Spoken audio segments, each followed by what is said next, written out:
ધરપકડ ફિલ્મ ભારતની પહેલી એવી ફિલ્મ છે જેનો વિષય ડિજિટલ અરેસ્ટ છે. ડિજિટલ અરેસ્ટ ઉપર અત્યાર સુધી કોઈ ફિલ્મ બની નથી. 15મી મે આ ફિલ્મ રિલીઝ થાય છે અને અનીશ શાહ ફિલ્મના દિગ્દર્શક છે. એમની ગઈ ફિલ્મ હતી, એનું નામ હતું ઉડન છું. ફિલ્મ બહુ અમેઝિંગ બની છે ધરપકડ, અને એવો સળગતો વિષય છે કે લોકો સુધી આ વાત પહોંચવી બહુ જલ્દી જરૂરી હતી. સો એ વિષય વસ્તુ સાથે આવી રહ્યા છીએ અમે 15મી મે ધરપકડ સાથે. આ અલગ કેરેક્ટર કરવાનો મોકો બહુ ઓછો મળતો હોય છે. આમ generally romantic comedy, family drama, love stories અથવા ભાઈબંધોની ફિલ્મ, આવું બધું ઘણું બધું કરવાનો પ્રયત્ન કર્યો અને લોકોને મજા જ આવે છે.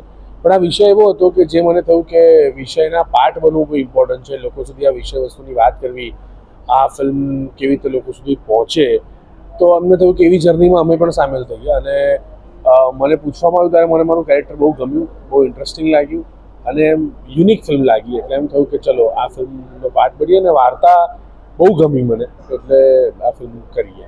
ફિલ્મમાં મારું નામ છે અર્જુન. મારા ફાધર સાથે સ્કેમ થાય છે, ફ્રોડ થાય છે અને કેવી રીતે ઇન્વેસ્ટિગેશનની વાર્તા આગળ વધે છે, એ મારું મૂળ કેરેક્ટર છે.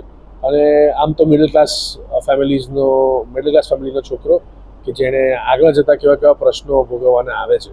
That's the main character. બહુ જ મજા આવી, બહુ જ સરસ રહ્યું. હું શોધ સાથે પહેલી વાર કામ કર્યું, ઇવન અનીશ સાથે પહેલી વાર કામ કરવાનો મોકો મળ્યો. એટલે જર્ની મેં બહુ ધમાલ કરી છે, બહુ મજા કરી છે અને વી હેડ અ ગ્રેટ ટાઈમ. અને આવી ટીમ, આવા પ્રોજેક્ટ વારંવાર કરવાના આવે તો ઘણી મજા આવે. આ મૂવી વિશે મલ્હાર સરે કીધું કે આ બહુ ઇમ્પોર્ટન્ટ ફિલ્મ છે, કારણ કે ડિજિટલ અરેસ્ટ પર વાત કરવામાં આવી છે ફિલ્મની અંદર.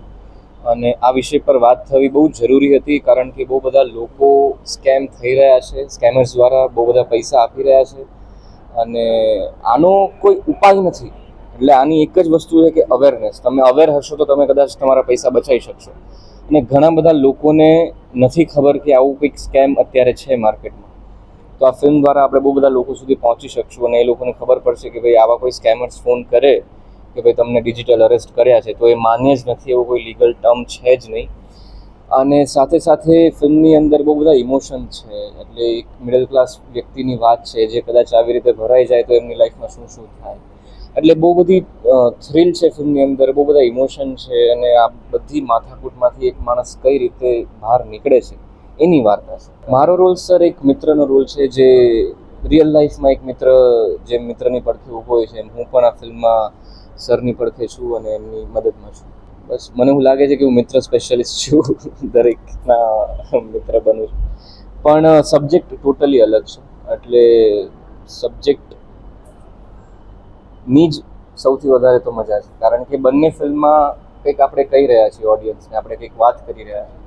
એ ફિલ્મમાં એક અલગ આખી ફિલોસોફી હતી, કૃષ્ણની ફિલોસોફી હતી. આ ફિલ્મમાં પણ અત્યારે જે રિયલ લાઈફ કંઈક કહેવાય ને કે એ લોકો સ્કેમર્સ અત્યારના માફિયા છે અને ઘણા લોકોને નથી ખબર. તો એ જે અવેરનેસ ફેલાતી હોય તો બહુ બધા લોકોએ તો સુસાઇડ કરેલા છે, સ્કેમ થઈ ગયો હોય.